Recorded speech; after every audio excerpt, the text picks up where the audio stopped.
গ্রাম বাংলার ঐতিহ্য গরুর গাড়ি প্রতিযোগিতা। এই প্রতিযোগিতার মধ্য দিয়ে এটাই প্রমাণিত হয়, দর্শকের উপস্থিতিতে প্রমাণিত হয় অত্যন্ত চমৎকার আয়োজন করেছে, যেইটি অত্যন্ত মানুষের কাছে জনপ্রিয় একটি খেলা হিসেবে দেখা দিয়েছে। 5 আগস্টের পরে আমরা মনে করি নতুন বাংলার নতুন স্বাধীনতা, এই বাংলাদেশের নতুন স্বাধীনতা অর্জন হয়েছে।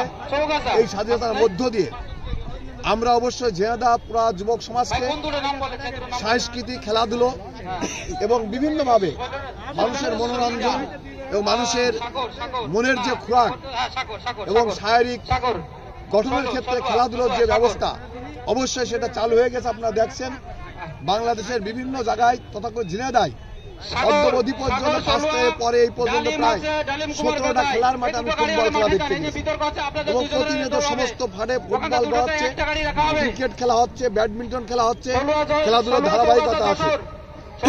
ধারাবাহিকতায় এই ঘোড়া দৌড়, গরু গাড়ি দৌড় এবং বিভিন্ন রকম লাঠি খেলা, এই সমস্ত গ্রাম বাংলার ঐতিহাসিক যে খেলাগুলো ছিল সেই খেলার যে বিপ্লব, এই বিপ্লব আমরা প্রত্যাশা করছি এবং আগামীতে এই বিপ্লব আরো প্রসারিত হবে।